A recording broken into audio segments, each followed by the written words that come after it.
आप लोगों को ऐसा लगता है कि जिनके पास बेटा है, बेटियां हैं, उन पर भगवान की बड़ी कृपा है।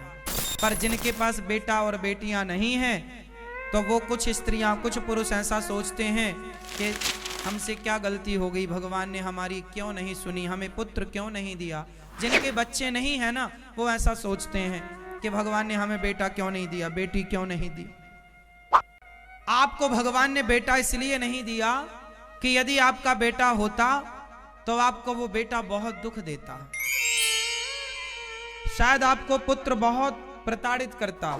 ईश्वर ने आपको उस दुख से बचाए रखने के लिए, कई बार लोग क्या कहते हैं, जिसका बेटा नालायक होता है ना, तो लोग कहते हैं इससे अच्छा तो बेटा ना होता। ऐसा लोग कहते हैं कि नहीं, समाज में कई बार सुनने में आता कि इससे अच्छा तो ना होता। कई बार बेटा इतना परेशान कर देता है कि माँ बाप के मन से ही आने लगता कि इससे अच्छा तो ना होता।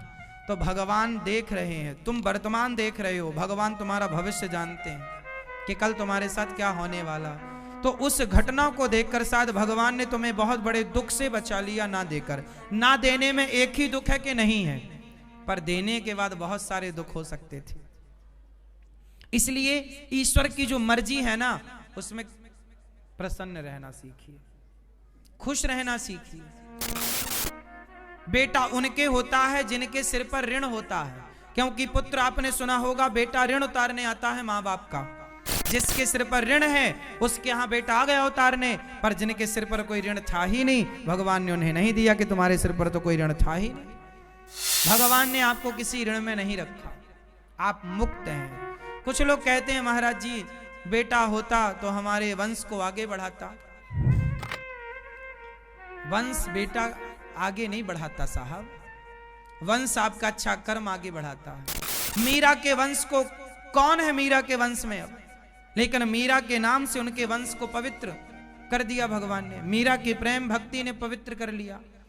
हम ईश्वर से जुड़ जाएंगे तो हमारा वंश पवित्र हो जाएगा। वंश बढ़ाना ये समाधान नहीं है। वंश बढ़ता जाए, भगवान की कृपा अच्छी बात है, पर ईश्वर की मर्जी से वंश बढ़ेगा और वंश नहीं बढ़ेगा। इसलिए ईश्वर की मर्जी मानो कि ईश्वर ने यहीं तक की यात्रा दी थी, यहीं तक की है।